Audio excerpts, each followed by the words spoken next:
Have you ever wondered why, despite our collective desire for peace, conflicts continue to erupt around the world? The reasons are incredibly complex, involving politics, ideology, and resources. But today, we're going to pull back the curtain on one of the most powerful and often overlooked drivers of conflict: money.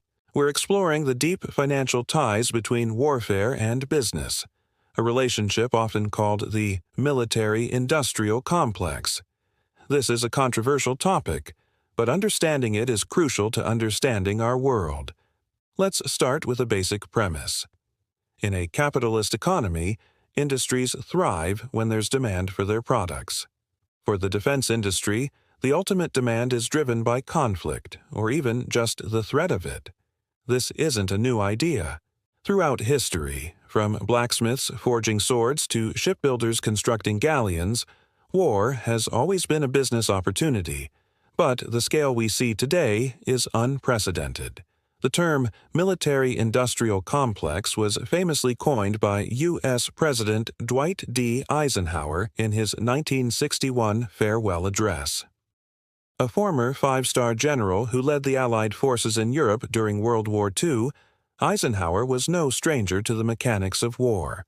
He warned the American people of the unwarranted influence that a permanent, large-scale arms industry could have on government policy.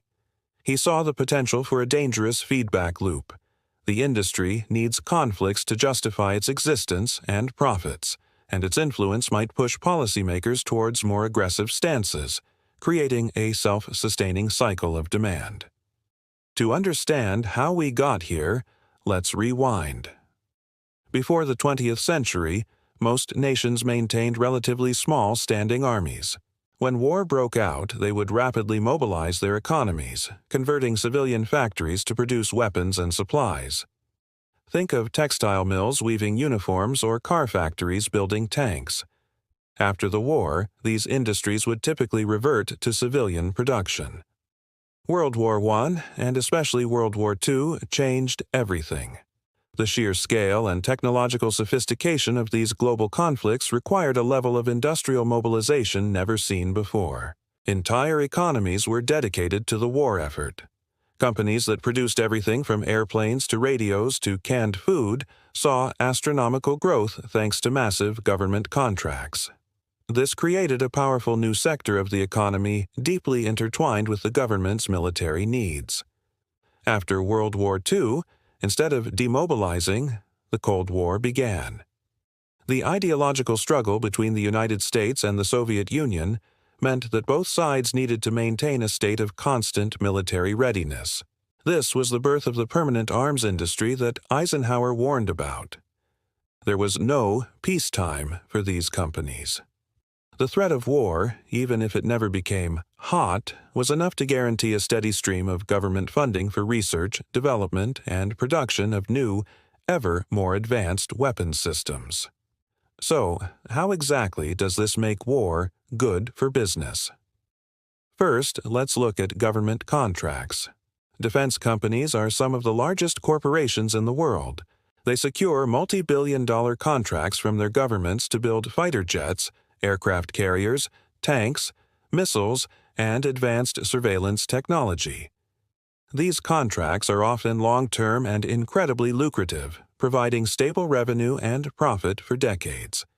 The budgets for national defense are enormous. In many major countries, military spending is one of the largest single items in the national budget, funneling hundreds of billions of dollars directly into the pockets of these corporations and their shareholders. When a conflict breaks out, the demand for military hardware skyrockets. Bombs and ammunition are used and need to be replaced. Equipment is damaged or destroyed and needs to be repaired or replaced. A single missile can cost millions of dollars. A prolonged conflict can mean a sustained boom for the defense industry.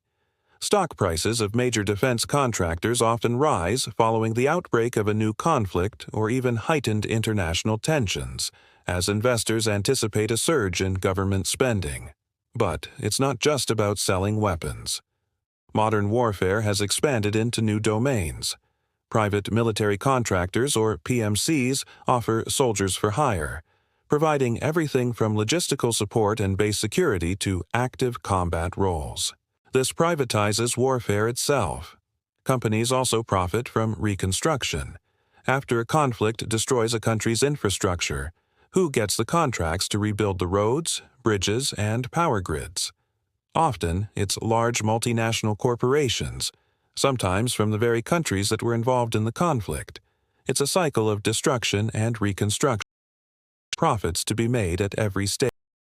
This financial ecosystem creates interests. Defense companies spend millions of dollars every year to influence and government policy is to ensure that defense budgets remain high. Policies favor military solutions to problems. This creates Eisenhower feared, a situation where war and peace might be influenced by national security concerns, but by the financial interests of a powerful industry. When your biggest customer is the government, you do everything in a good relationship. The impact of this extends globally. Major arms producers are also the world's arms exporters. Selling weapons to other countries is a major business tool of foreign policy. This can fuel regional crises where neighboring countries are compelled to buy more and advanced weaponry to keep each other, further increasing profits for the sellers and making it more volatile. Now, this is a look at a very complex issue. It's not to say that everyone in the defense industry wants war, or that conflicts are started solely for profit. Geopolitical realities, national security, and defensive needs are very real factors.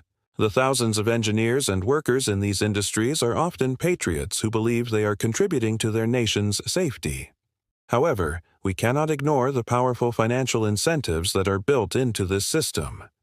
When an industry's profitability is directly linked to conflict and instability, it creates a structural pressure that can run counter to the goal of achieving lasting peace. The military-industrial complex is a massive economic engine, and like any engine, it needs fuel. In this case, the fuel is global tension and conflict. Understanding this financial dimension is not about assigning blame, but about gaining a more complete picture of why our world is the way it is. It encourages us to ask critical questions. Are diplomatic solutions being given a fair chance? Are we considering the long-term human and economic costs of conflict, not just the short-term profits? And, most importantly, how can we build a world where peace is more profitable than war? Thinking about these issues is the first step toward change. It allows us to be more informed citizens, to better scrutinize the decisions of our leaders, and to advocate for a world where our resources are invested in prosperity and well-being, not just preparations for conflict. Thank you so much for joining me on this deep dive. I know it's a heavy topic, but it's an important one. If you found this video thought-provoking, please hit the like button and subscribe to the channel for more content that challenges you to think differently. Let me know your thoughts in the comments below. Stay curious, and see you in the next video.